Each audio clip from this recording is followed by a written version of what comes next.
Welcome everyone to another episode of Human Spirit. I'm here today with Camille, another beautiful human being. So excited to have you on board. Thanks for coming.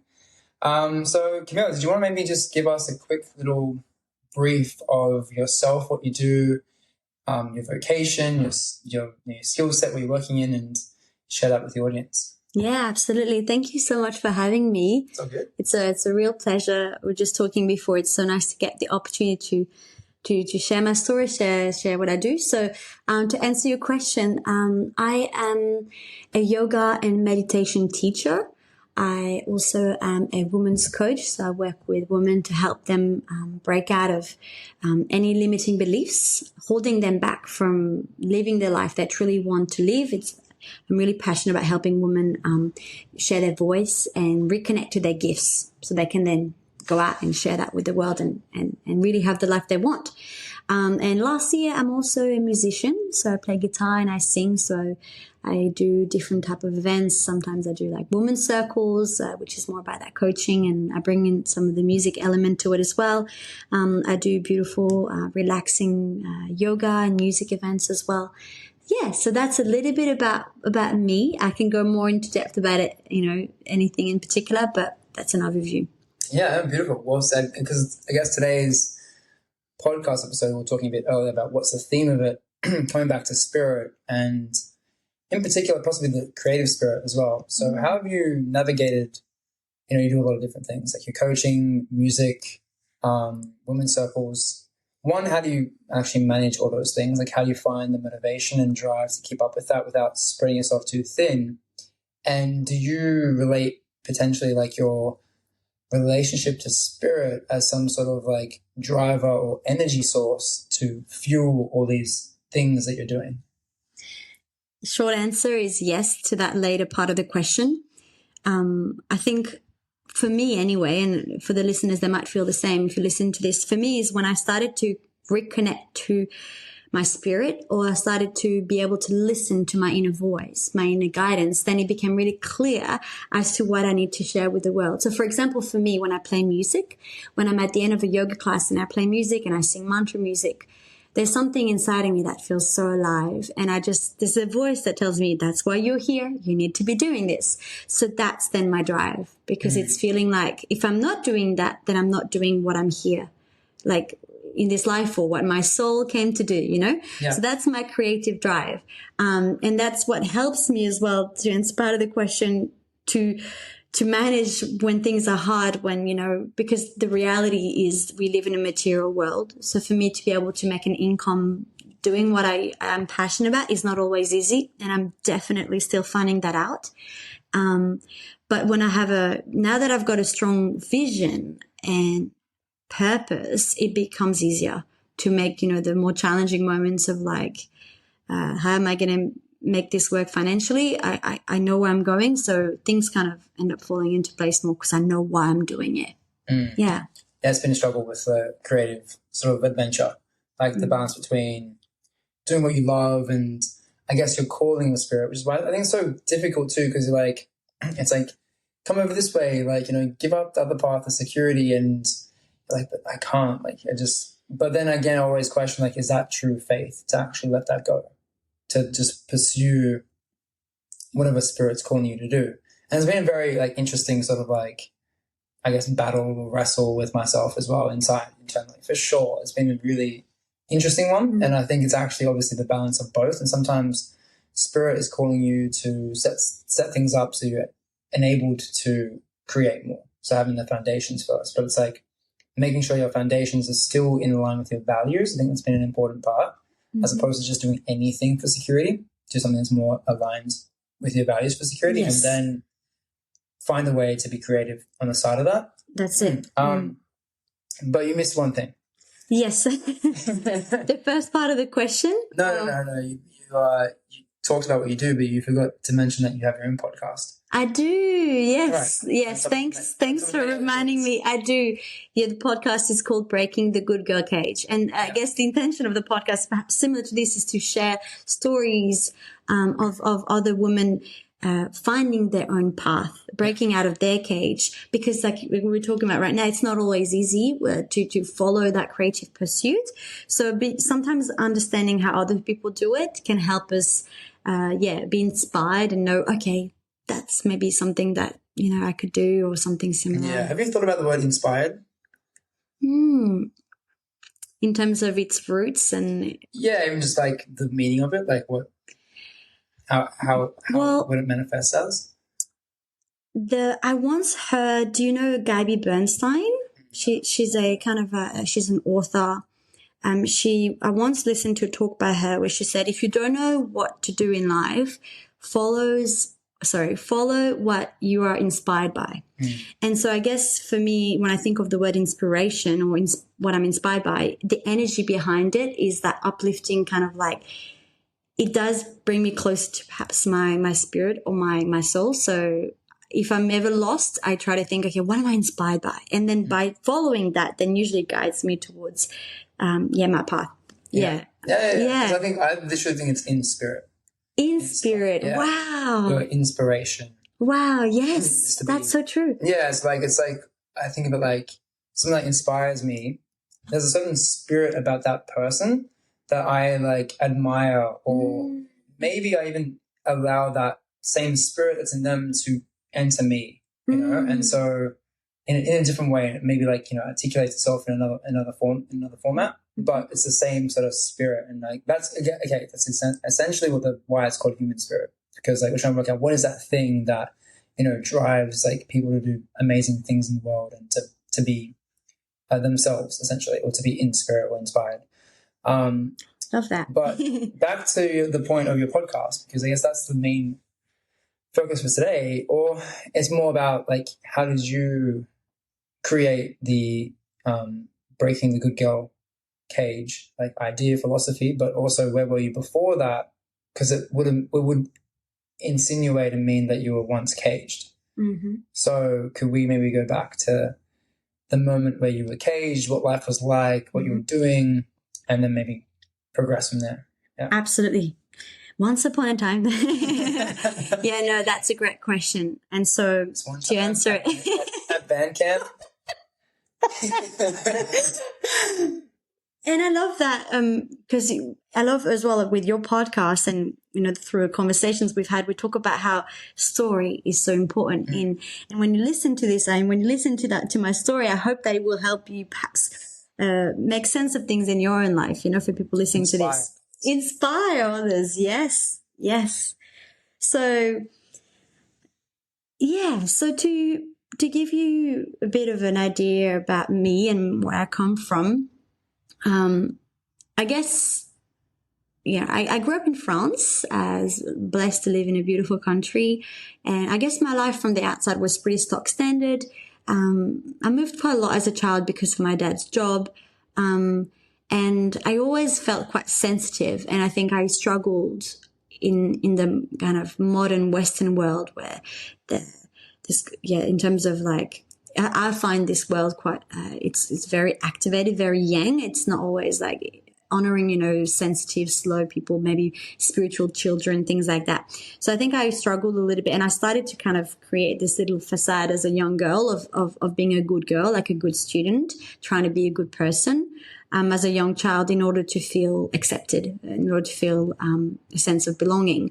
But for me, why I created the podcast and why I called it the Breaking the Good Girl Cage is because there's a distinctive moment in my life where I feel like I was caged. And so that was when I was working in a job. It was a corporate job, and, there was nothing wrong with the job. It was in a PR firm, public relations agency. There were some amazing people around me, some really cool projects. But I have this image of me sitting at this desk and feeling like, there's like I had chains around my ankles and my hands because I couldn't leave my desk because I had meetings, I had deadlines. Every morning I would send to my manager a schedule because it was my only way for me to manage my workload. So I was like, hey, this is what I'm doing today. If there's anything else you need to do, you need to talk to this other person because I have no more space in my schedule. And when I look at it, it was wild. Like I just was doing, submitting things after submitting things. And it felt like I was caged. It felt like, I guess, life was dictated by others, by my job. And that started to spark something in me, because on the outside, everything seemed fine. Like I saw the good girl cage, because, I was in a relationship. I lived with housemates. I was, I guess, pretty healthy on the outside. It looked like I was healthy. I was trying to work out of the gym, whatever, trying to look good. But on the inside, I was not happy. I would remember waking up and crying in the shower and feeling really, really anxious. And I remember once my sister was like, Camille, like, it's not normal that you feel like that anxious or like that upset. And then it kind of woke me up. I was like, there's something that needs to change. And particularly there was a family member that was sick. And for me to be able to go and visit them in a hospital, I had to take time off work. Like, there wasn't really I think now things have progressed a bit. My work was compassionate, but it was like, well, you take your annual leave, which is 20 days a year. But I couldn't really be there for that person as much as I wanted to. So I was like, hang on a second. What is life about then? If I can't be there for my family member, and if I'm like, that's the important things in life. Yeah. So that's when I started to question things. Yeah. And what was your motivation to go, I guess, into the cage? Like, what lured you into the cage in the first place? Great question. So it goes back to, I guess, what I did as a child. It was this feeling of, I associated my sense of self-worth from outside things, which is a classic human thing until I feel like we reconnect to our spirit. I based my sense of identity, my sense of self-worth on the fact that I was working for really cool clients, for big brands, that I was making X amount of money, although I actually wasn't making that much as a graduate. But, that I was setting myself on this path of like, I'm Camille, and I got through a law degree. I am successful at my job. I do things well. So, I thought that would make me happy. Mm. Yeah. So I did all these things because I thought it would make me happy. Yeah. But it didn't. It's interesting. I think that's what, the previous episode I recorded myself was about the SCAR intellect, and how that is the voice from the top down, and how it tells you these are the right steps to do because it looks good and that's what everyone else is doing. But also, I believe we've been born into a society where that's the norm. And so we actually don't know the opposite. So it's like, not like we're blaming people being like, for that path that you took or the path that I took either at the time.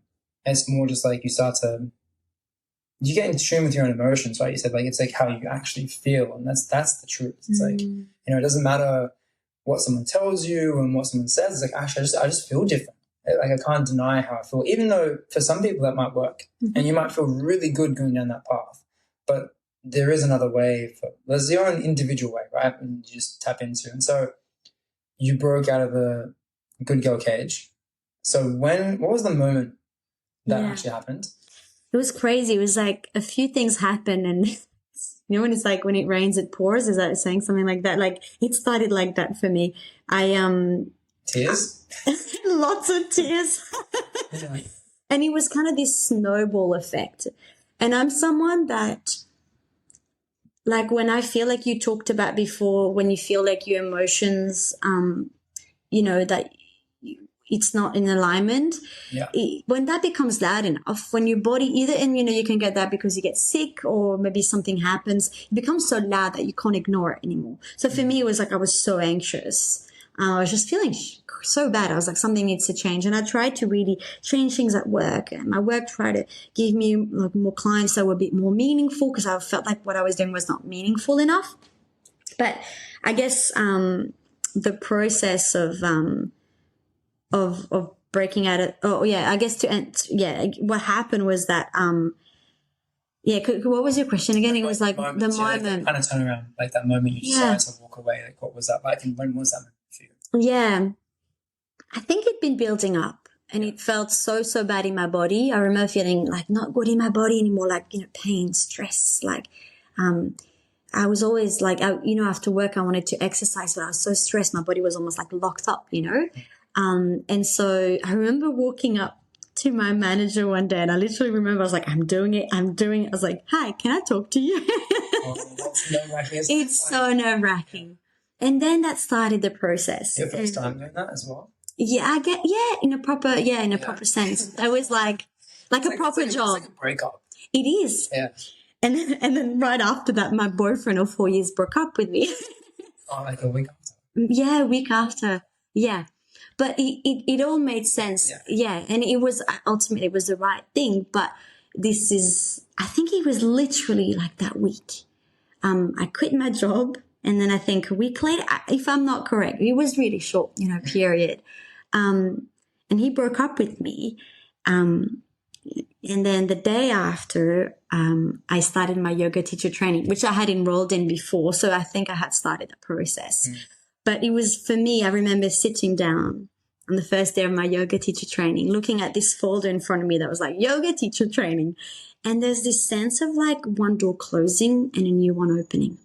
And I think, it's not necessarily one day, one choice. It becomes like a culmination of things. But for me, that was the biggest moment, quitting my job and the breakup. Yeah.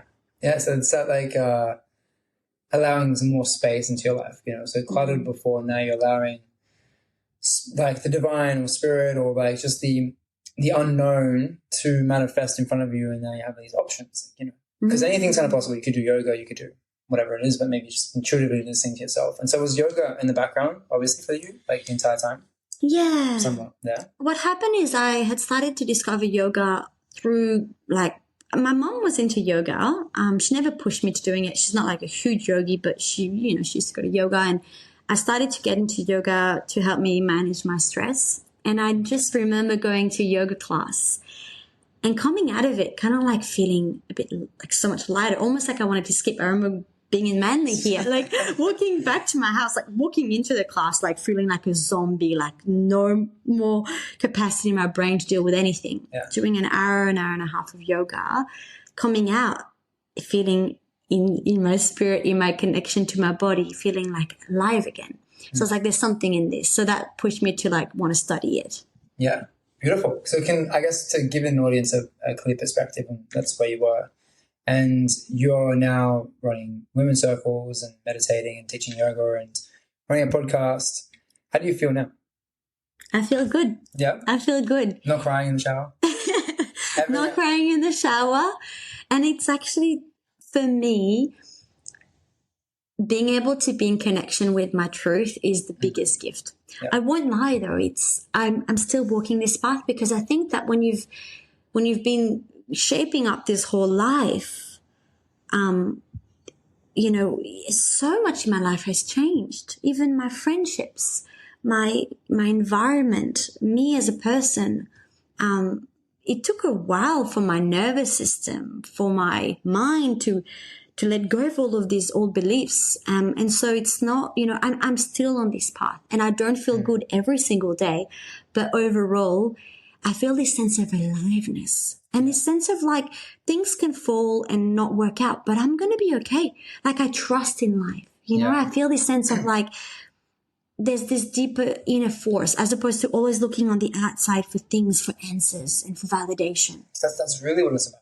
I think that's ultimately what this podcast strives to help unravel, and obviously through your work as well. And what I think many coaches are doing, what a lot of religions do, spirituality, all these things, I believe it's that exact fact. It's like life isn't going to be happy and dandy all the time. There'll be moments where like you come down crashing, but there's this feeling inside that you're going to be okay. And there's this, I think that's spirit. It's like this like unbreakable thing within you, within the human, that it can just withstand all these things, and it has trust and faith in the future that everything's going to be okay. And it acknowledges that things don't have to be happy all the time. You can go and be sad, but know that you'll rise again, sort of thing. It's just that knowing sort of thing. And so what I would love to do is like actually discuss like how you cultivated that belief system and philosophy, so our listeners can also be like, okay, great, I'm at the spot where like, I'm either stuck somewhere, or I'm actually confronting the unknown, I've left my job, but I still have these down moments and I don't know how to continue moving forward. So yoga, you said, was your sort of philosophy. So can we maybe talk about how you developed that through yoga and where you're at with it now? Absolutely. For me, yoga really helped me answer those big questions in life, like, why am I here? What's the point of this? And answer some of these deeper questions. So, yoga often, we see it as like being like looking like a pretzel or a yoga mat, like doing these crazy postures. And that's an aspect. But largely it's actually been very, it's been kind of misinterpreted, or perhaps, there's a lot more to yoga than just the movement. Yoga is an entire system of science. It's a full philosophy. And for me, so my yoga teacher training was really helpful. And in particular, there was a teacher called Mark Bredner who had a full kind of yoga coach kind of program, which I did during the pandemic, actually, where I went again more like I did like a whole yoga teacher training again, and it really went in depth. So yoga kind of is like a map, and it shows you how you can live in your highest potential, so connected to your spirit. So how you can remove the blockages energetically, physically through your body, or mentally through the mind, how your mind is functioning, to access your inner light, your inner spirit, to then use that and share it with the world. Some of the biggest concepts that yoga really helped me understand and make sense of in life is that concept of, you are consciousness. You are a manifestation of the unbound, of the singularity, that energy that is the creative energy. When you think of a flower, what makes the flower bloom? What makes, even a baby. It's like the potential inside the seed. Yes, exactly. That potential, that energy. So there's that energy. And then we come into life from the yoga philosophy that I've learned and in my understanding of it, you come to life you're a manifestation of that. And you come in a sense to somehow evolve and actually kind of almost just ironically realize that you are just all of that unbound potential. And so there's different philosophies, and the concept of karma being like you evolve, and there's different layers to your life and different, soul's journey. You can be like on there's like young souls and older souls where you've had a lot of, paths before you So for me, just understanding that I'm here to learn, to evolve. And the idea that I can then pass that on through, the people that I meet, also perhaps through my family. And then the next, then I'll go into a different life. That helps me to just kind of perhaps be not so identified with my little story, with my little problems in my life, see things from that bigger perspective. Yeah, it's like cyclical. So like your life continues even once you pass away. Yes. Sort of thing. And I think that's a very important distinction to make in terms of belief systems. Like, what do you believe? Like, do you believe that after this life it kind of just ends and that's it? Or do you believe that things continue? And I think that's such a small distinction. Like, it's either one of those two things, but really picking one of those two sides enables you to live life in a completely different way. And then I always think, like, even if the cyclical path is wrong, right? Because that might not be practical to some people, or might not be logical to some people to believe that we reincarnate or our energy continues on. But then even if you took a practical lens and said, well, is it better for me to live a life that seems cyclical because it gives me more meaning and purpose and motivation, then it kind of answers itself either way you look at it. So that's why for me, I'm definitely like taking that side of I really believe that energy can't be destroyed, can only be transformed and transmuted sort of thing, and continues on. So it's interesting that science is catching up to all these philosophies and starting to make more sense in whether it's quantum physics or just modern day other science coming out in other fields. I think it's time to put the story together again. And correct me if I'm wrong, but yoga means to join. It means union. Yeah. It's that union. It's that, the joining of the mind, the body, the energy, the spirit in that state of singularity in a sense. Okay. Yeah. And so what's your relationship to that singularity on a day-to-day basis? Yeah. So I think what yoga did to me is it helped me reconnect to that, that part of me. Can I ask you how? Yeah, absolutely. So, firstly, when we look at yoga as well, and when you look at the science of yoga, the path to enlightenment or the path to self-actualization, it's literally a map, and there's processes, and one of the earlier processes is looking at the body, because that's more like the gross matter, and then you go into the subtlety of the mind.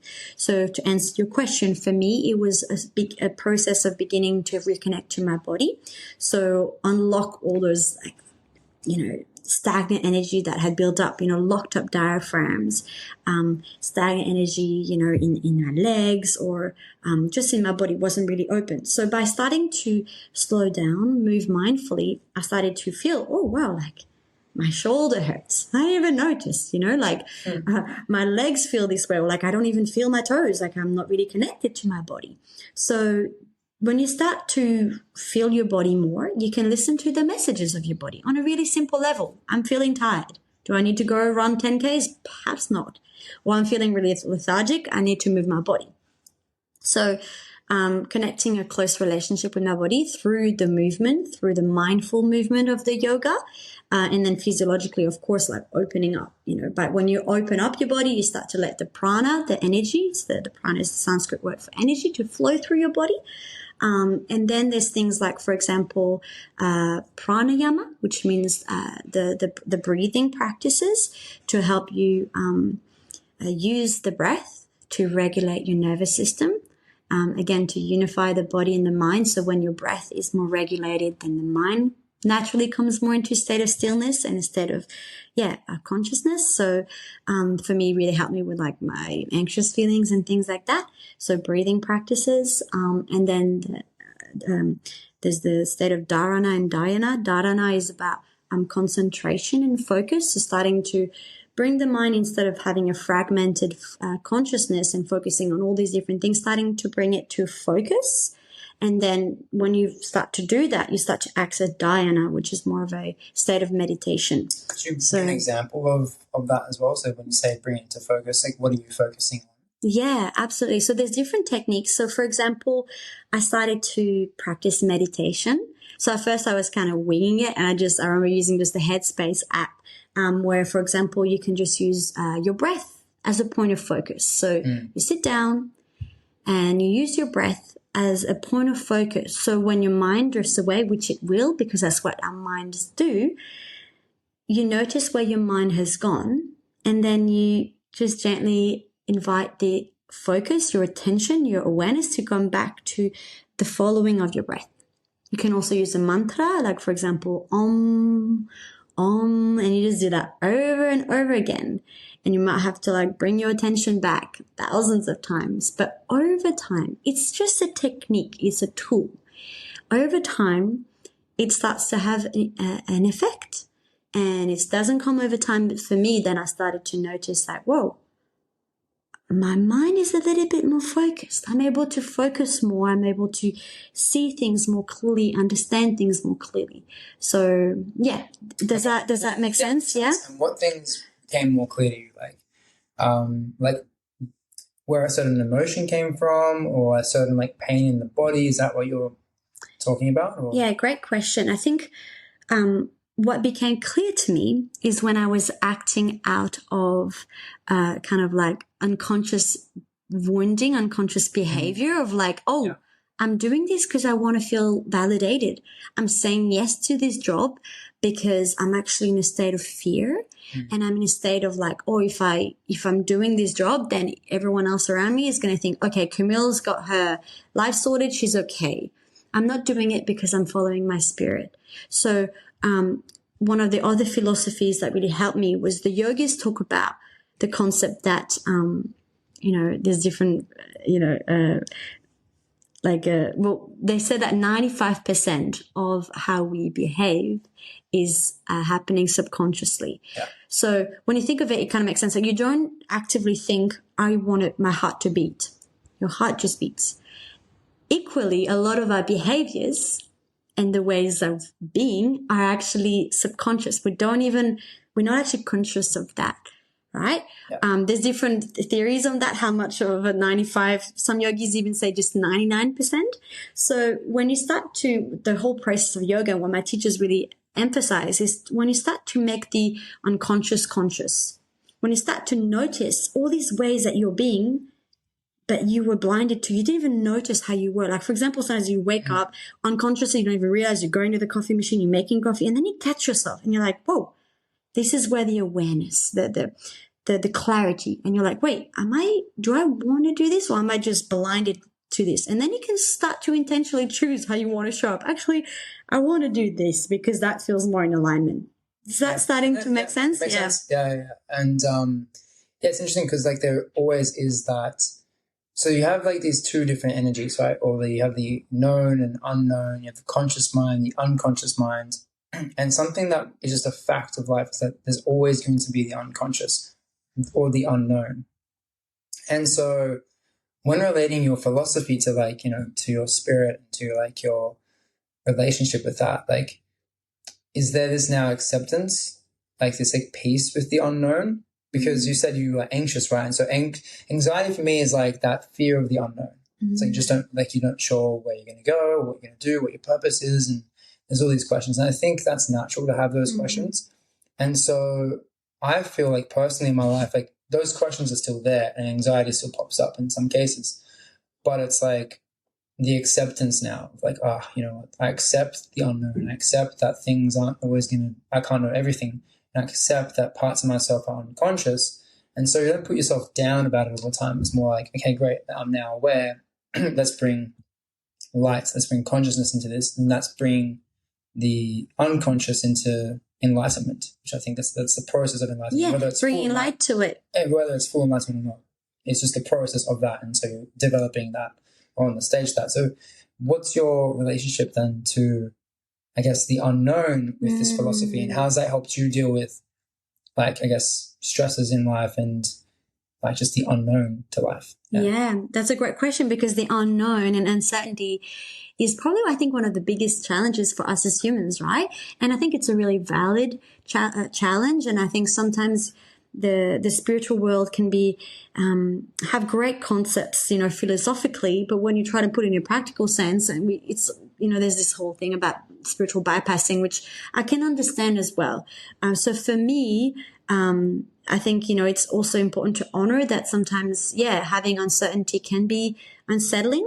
But I've noticed in my own life, by and large, when I'm more settled in my nervous system, when I'm energetically settled, those feelings, those worries come up, but they don't kind of overtake me, because I'm able to understand that that's a process. It's like I'm able to notice that without being so caught up in it. So that itself helps me and supports me. And then there's this, I kind of have this wider lens. I'm like, okay, like, firstly, there's a sense of trust, and then there's also the practical sense of like, okay, like I need to, like, for example, career-wise, like sometimes it is like when between jobs, I'm kind of in that. I'm kind of like in moving kind of direction a little bit with some of my side jobs, and I have to trust. And so I have this sense of like, I trust myself. I go one step at a time. I use my practices to help me regulate, and then things become clearer. But I was going to say one more thing around anxiety, and I've just forgotten. Yeah, I think that's it. Yeah, if it comes back to me, I'll let you know. Bring us back to it. Yeah. Because that's been one of the hardest things to do. And like, is that, like that philosophy behind, the unknown. Because I think that's really, when people ask like, do you believe in God? And are you a spiritual person? And all those questions, it hit me the other day that it's really, you're asking like, what's your relationship to the unknown? I think that's fundamentally what we're trying to ask as humans, because like God explains the unknown. Religion gives you a framework to live in because of the unknown. Like all these practices are about like, how do you deal with that? Because even God, the word would be like, it is the unknown. You're trying to label something that you can't label. It's something that doesn't exist here. It's omnipresent. It's transcendent. And so it's in that spiritual world where you can't actually see it or feel it, or you can probably feel it, but you can't, I can't show you that either. So I really think that all this stuff that we're diving into with our modern, I guess, the modern philosophy is really asking that question and trying to answer that question. And I think like now that I'm aware of that, it's like, I don't know if it becomes too risky, where because you know that the unknown is like your relationship to God or your relationship to divine, then you start acting out and just doing the unknown, which can be quite scary as well and chaotic. And so then I think back to yoga, and yoga is about joining, and yin yang is about the balance. So it's like actually not about maybe not completely stepping into the unknown and throwing everything away. It's maybe just about like having one foot on either side of the yin yang symbol and being right in the middle. Like that's potentially what's better. But you might have to throw yourself into the unknown to discover parts of yourself that you are unaware of first. That's the whole, like, to bring back in the hero's journey in some context, it's the going over to the underworld, or like the going into your subconscious and then healing your wounds, because your wounds, they're like, that's the intellectual part. It's like they're the parts that actually have a service. They're trying to protect you, and so it comes out as this pattern of behavior to protect you. But then you slowly age and you're like, actually, I don't need this pattern anymore. I don't need to be protected in this way anymore. And so do you have like this process of like where you, like, how do you one, like, I guess, heal your wounds? Like, how are you doing that in your practices? And do you think that's like a life journey, or do you think people can actually be completely healed?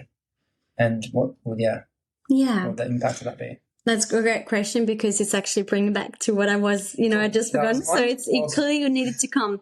I think it is a life practice. I personally think we can really evolve. And I think it's so incredible how much we can evolve. And there's really hope, because sometimes our wounds can feel so deep.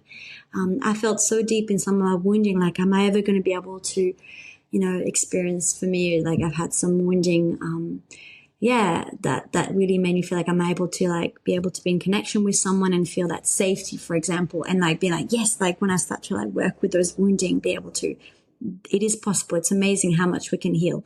So in terms of wounding, which also related back to the feeling of anxiety, I started to realize that if I'm really activated, like if I have a big emotional response, like I'm crying a lot, I'm really angry, I'm not in that state of peace, and like, there's something in there. So that's a state of trigger. It's often connected to wound, and the wounding is been formed perhaps through early childhood, or it can even be arguably from generational trauma or things like that. So for me, the process is to firstly bring awareness to that.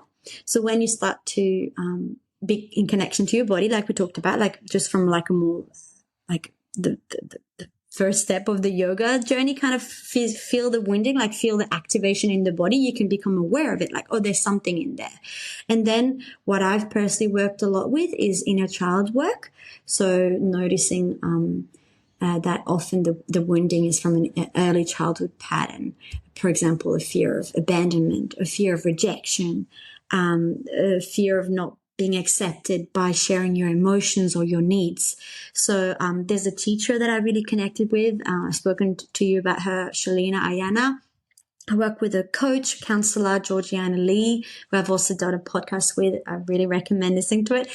She's really helped me rewire those beliefs subconsciously. So there's a lot of things like, inner child meditations you can do that help you to go back in time, like through your thoughts or through your, like, I guess, memory, and connect with that inner part of yourself, that tender inner child, and understand what was your need at that time. So for example, let's say I'm really activated. Let's say I'm in the dating process and I get rejected, which happens, like, someone's not available or whatever. What? That happens? It does. Does it happen to you? Oh, Never. I'm so familiar with that. Like, yeah, there's to the point where like it doesn't maybe that's a wound. It doesn't. It doesn't faze me anymore. I think like if you're meant to, like, you know, if you're authentic, I know it hurts because you're your authentic self, right? And so you put yourself out there and then you get rejected and so you're like, oh damn it. But like your authentic self is only going to attract the authentic person for you. So like you just keep overcoming that. It's like, yeah, it's fine. That wasn't the right person. And so you don't take it to heart, because you wouldn't want to be with that person that doesn't authentically love you anyway. So you learn to get over that, and you learn to accept that and move on. But yeah, and see what you're describing, that process, is that your power isn't dictated on whether someone loves you or not, or like even or accepts you or wants to be with you in that moment. You've been able to cultivate that trust from within. But sometimes we're not able to do that because the wounding is still so deep. So, for example, if I'm activated because something's happened, then I will notice that there's something in me, and sometimes it's really strong. So I have to then like regulate my nervous system. So for example, doing a really calming yoga sequence, doing whatever I need to kind of nurture my body.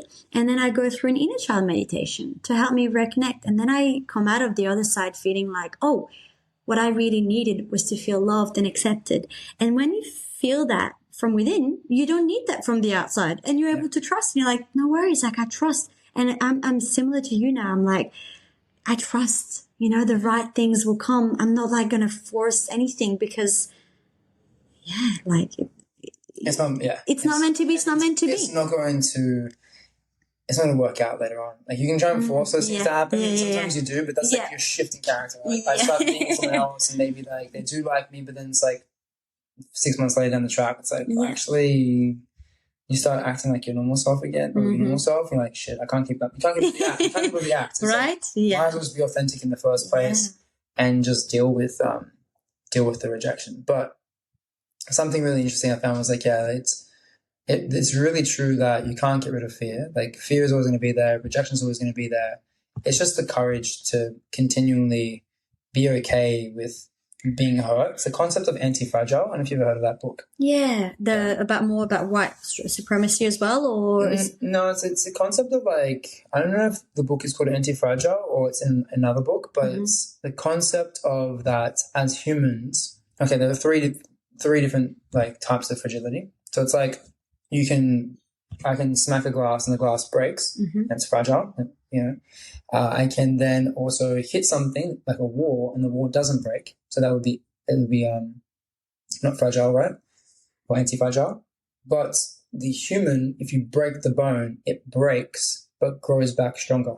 And so within the human DNA, within the human story or evolution is the fact, like it's just a fact that as humans, we do break, but we have the potential to grow back stronger if we can tap into that spirit that we're talking about. So it's not denying the fact that we can't be broken, because we definitely can be broken, but it's accepting the fact that we can come back stronger. And that's such a beautiful, I think, message for humans. Like that's, it's really, it's how we're designed. And so if you can accept the fact that you'll be broken, but also accept the fact that you heal stronger than what the bone was, and the bone heals back stronger than what it was previously. So that's what's crazy about it too. It's like, so part of breaking yourself and part of breaking the cage, whatever it is, is actually then formulating this. And that's how I think spirit grows. It's through that constant. You said it before, like that constant, like death and rebirth. And so you could see death and rebirth as a physical thing in this world, like when you die and you come back alive in another life. But you could also look at it in a fractal way, where it's like each and every day I'm dying and being born again as a new person. And that's the whole like starting the new day and starting the new year. And you could do that as often as you wanted to. And I think that's true as well. So science is proving this, right? So science is now saying that in pretty much any moment in time, your DNA has changed. Our DNA is now interacting with you. So there's a part of you that's now in me. There's all this like crazy stuff. So like our cells are dying and regenerating. So we're actually never the same copy of what we were a second ago. And so you're always this new person, and you're always this new thing, and you're always going through this regenerative process. And so, I think science is really catching up to spirituality, which is really, really cool. Which I think like what's so enjoyable about this like journey is like we get to actually discuss these things and explore these concepts and ideas and stuff like that.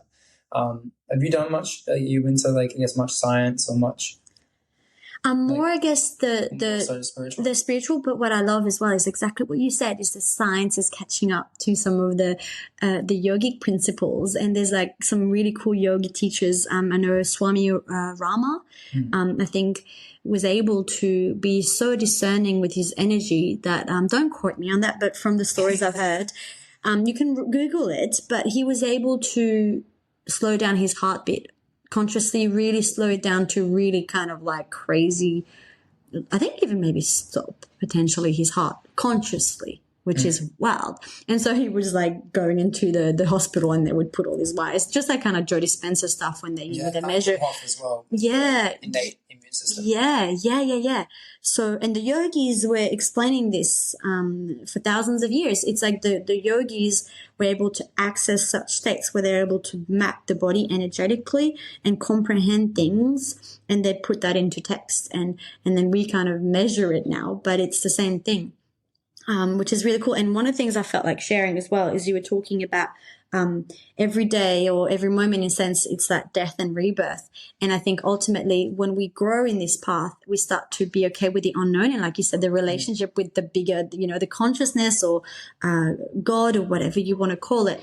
And I think for me, I've noticed that the strength in that and being able to be okay with the unknown, because there's this sense of trust.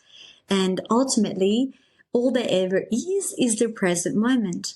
And for me, I remember in moments when there was so much disentangling, so much death in terms of like the break, a breakup is a big deal when you've been with someone for a long time and you suddenly don't have that partner.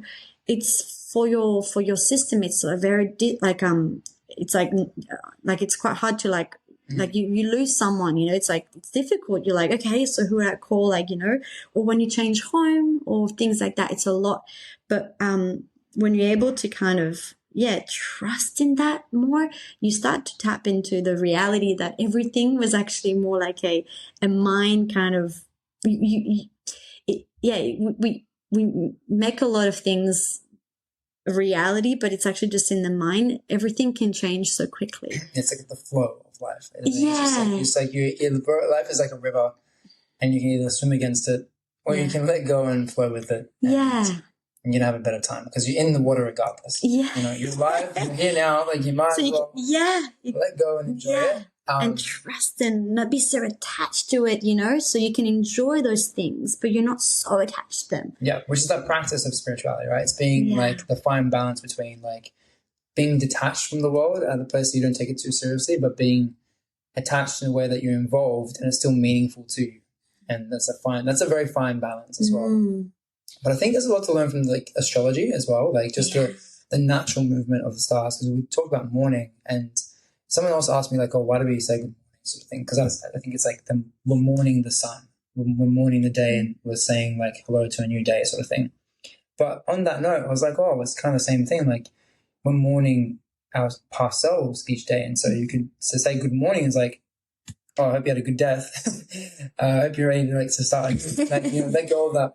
Let go of the old you and become the new you. And so that's that spirit that keeps regenerating. And every day, the sun, like you'd have to if you went back, I was always fascinated, like what were people thinking like 2,000, 3,000 years ago when there's none of this stuff. And I'm like, they would have been looking up and like, holy fuck, the sun is going to go down again. And then you'd be worried, what if the sun didn't come up again? You know what I mean? Like it's just completely dark. So there would have been like this massive fear around like, is the sun going to shine again? And so you can say like that's like the on and off switch on life and consciousness. And so there's just like they have to develop this faith and religion around the sun, being like, okay. And I think that's what a lot of stories came from, is the story of the sun, how it conquers the day, how it rises again, and its circulation around the constellations. And at this time of the year, it has effect on the world, and spring happens, and then it goes away for a little while. And I think maybe like we're really just like really talking about the sun in a lot of cases, and the sun is, I think, it's a massive symbol for enlightenment. And I think potentially our human psyche mirrors that story of the sun. And so if you want to understand yourself more, you could look at the sun. And I think that's what a lot of cultures did. I don't know how factual that is, but I have this like inkling, like this feeling that like that's that's a truth. There's a truth in there for me. Yeah, for sure. 100%. I resonate with that. Resonate with that? Cool. Yeah. No, I think it's I connect with that. I think it's we're all in this as well anyway. We're all part of this, and the sun is like, well, it's that thing of consciousness, right? Like you understand that you're was it Brahma? So Atman is the individual kind of spirit, and Brahman is the like. So Brahman is everything. Is that what I mean? That, when you say that, does it mean there's a part of you that acknowledges that it's everything? Yes. So you are the sun, you are the stars, you are this, and so that's consciousness of like. However, you are this Atman, which is a finite consciousness in Camille, but there's another consciousness which is Brahman, which is the awareness that you are everything. Yeah. But you can only experience one. To experience life, you have to become Atman. So exactly, Atman that's is like the material. That's it. Person, material spirit. Yes. Because as Brahman, you can't exist because it's everything. It's unbound, and so it has no. It can't act and move, and so Brahman has to become Atman in order to exist. That's it. And that's what the yogis explain, and you can find that in many different descriptions. Yes, and that's it that as well. And I think that's essentially like once you understand that, and that connects us all. It means like all of us are Brahman, all of us are Atman, and so I can see myself within you and the spirit within you. However, I know that there's still the individual me. There's still Atman. There's still that, and my destiny is to live and enjoy playing as Anthony. Just enjoy that. Okay, well, Brahman wants to be Anthony for a little bit. Sure, let's be Anthony for this little finite little and then time. Yeah, sorry. No. So I was, that's what I was. It's so beautiful what you're saying, because then you start to let go a little bit of for me, it was more like letting go of my little story of Camille and my life and letting go of like what consciousness wants me to experience and give to the world in this lifetime. So if, in a sense, if we're not following our spirit or our inner guidance, that we're not doing service to the world. Because when we do that, I think there's a reason why, you're born in this way, the reason why you've got this certain gifts. So being able to share that with the world is just so beautiful. Yeah, well, some of that earlier, like to be spiritual, like to go out on the mountain or to actually like be a part of society. And it's that true spirituality is integrating what you learnt in the mountain back into society and coming back down, sort of thing. Yeah. And I guess some final notes is like, how have you integrated this knowledge into your work that you do? So with the women's circles, with your coaching, with your yoga practice, like, I guess as someone listening, like what can they expect from your work and how you actually work? And then tell us a bit more about where we can find you. And yeah, absolutely. So I use the map of the yoga philosophy, which we just talked about a lot in the coaching that I do.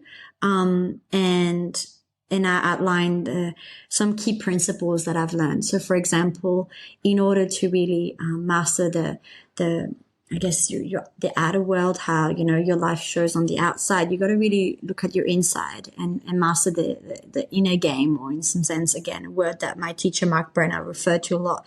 So this concept of self-responsibility is really key to my teachings and how I do my coaching, so that I invite my students to regain their power by reconnecting to their own authenticity, so that the spiritual kind of teachings help us understand that. The yoga movements and the meditation practices, they're all tools and techniques to help us master our energy, master our physical body, and master our mind, so that we can tap back into that essence, that really bright energy that's within us. It's just sometimes we're so fragmented that we can't access it. So the tools just help us to get that. The philosophy helps us to comprehend it on a more like psychological perspective, I suppose. And then the offerings that I have at the moment, I do women's circles, which are really beautiful opportunity for women to come together. That's a whole other, topic in a sense, the power of women coming together, sharing their voice, practicing, connecting to their needs and feeling safe to actually say, that's how I'm feeling. and hear each other out. I believe in the power of music as a more like an energetic tool, especially mantra music, which is ancient words like Sanskrit language, which is it's not really language, it's more like sound vibrations which impact us on an energetical level to help recalibrate our system. Yeah. So I'm really passionate about just bypassing the thoughts and going straight to music and being like, whoa, how do you feel after like lying down and receiving some beautiful vibrations? Yeah. So yeah, that's some of the things I do and I share, and I want to do more of it. Yeah. And is there anything else you'd like to share with today's audience? I really want to, encourage people to trust and to keep going. I know that for me, my path wasn't always easy. And I think, to be real, I think this path of undoing and breaking out of your cage and creating your new path, reconnecting to your authenticity is not always easy. So really finding grace within yourself and leaning into support is really important.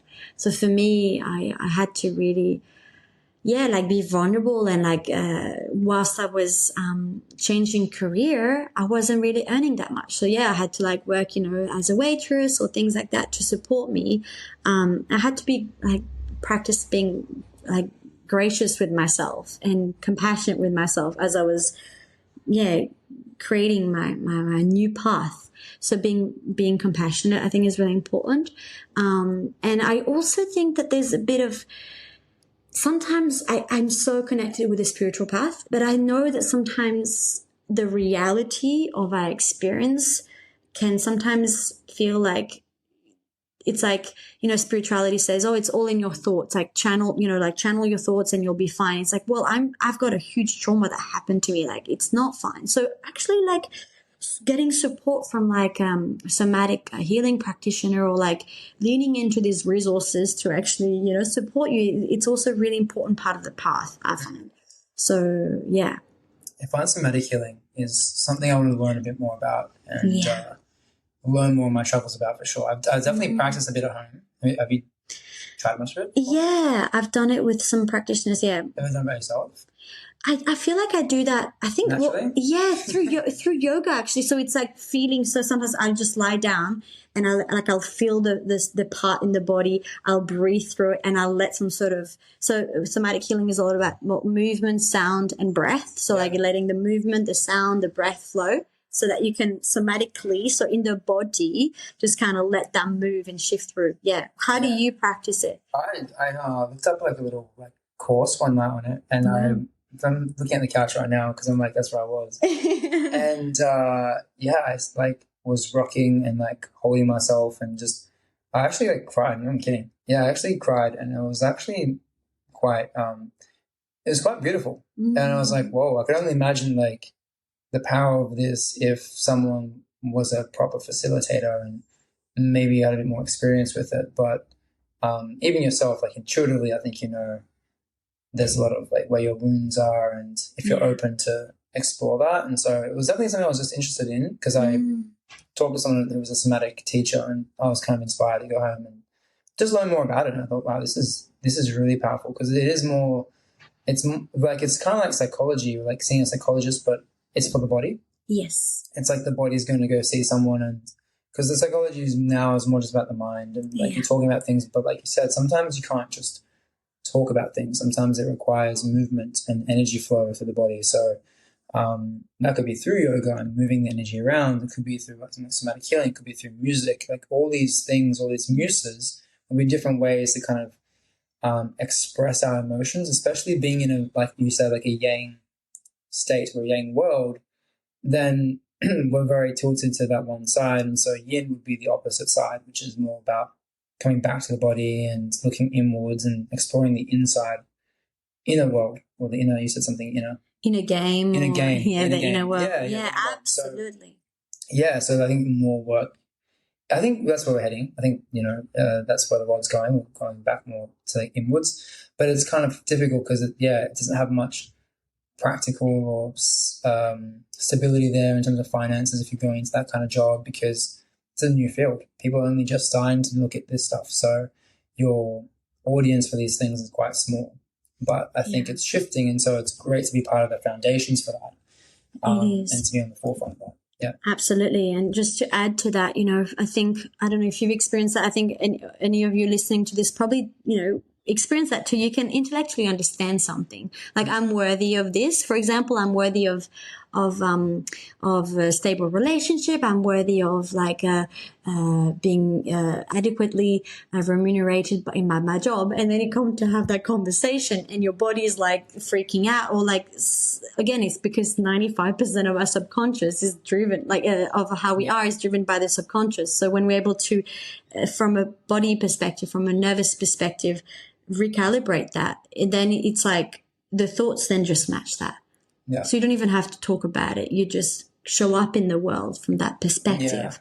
Yeah. I think that's a big issue, especially for myself. Like, there's 100% a tendency to intellectualize and understand. Like, I'm like, I know where that comes from, where that really comes from, but it doesn't mean I feel it or express it entirely, and then, or necessarily even healed that thing. I'm just aware of it, but it means I'm not actually doing anything about it. And so I've heard a lot of people say, it's thinking, feeling, and doing.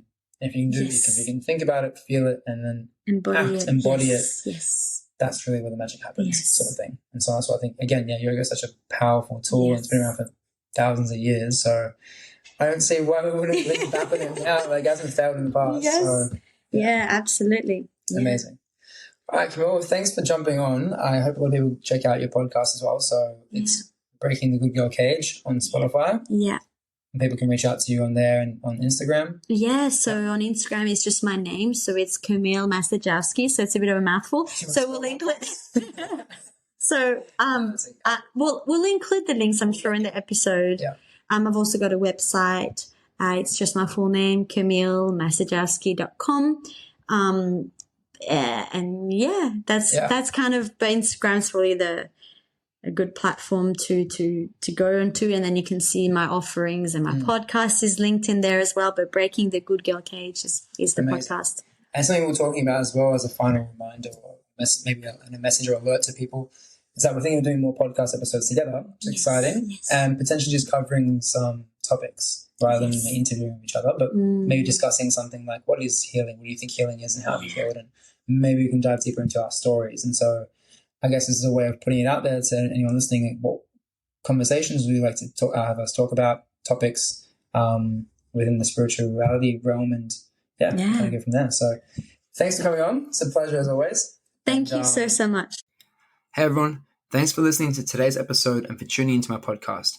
From the bottom of my heart, your support truly means the world to me. If you enjoyed today's episode, if it sparked a new idea, connected you to the world, or simply gave you a greater sense of happiness, I have a small favor to ask. It would absolutely make my day if you could share this podcast with someone you care about, whether it's a friend, a family member, or a colleague. Simply send them a quick text with a link to the episode. Introducing them into something that you enjoyed would really, really help me and help the show out. So once again, thank you for your continued support and for being part of this journey with me. Until next time, take care and keep spreading those good vibes. And I'll see you in the next episode.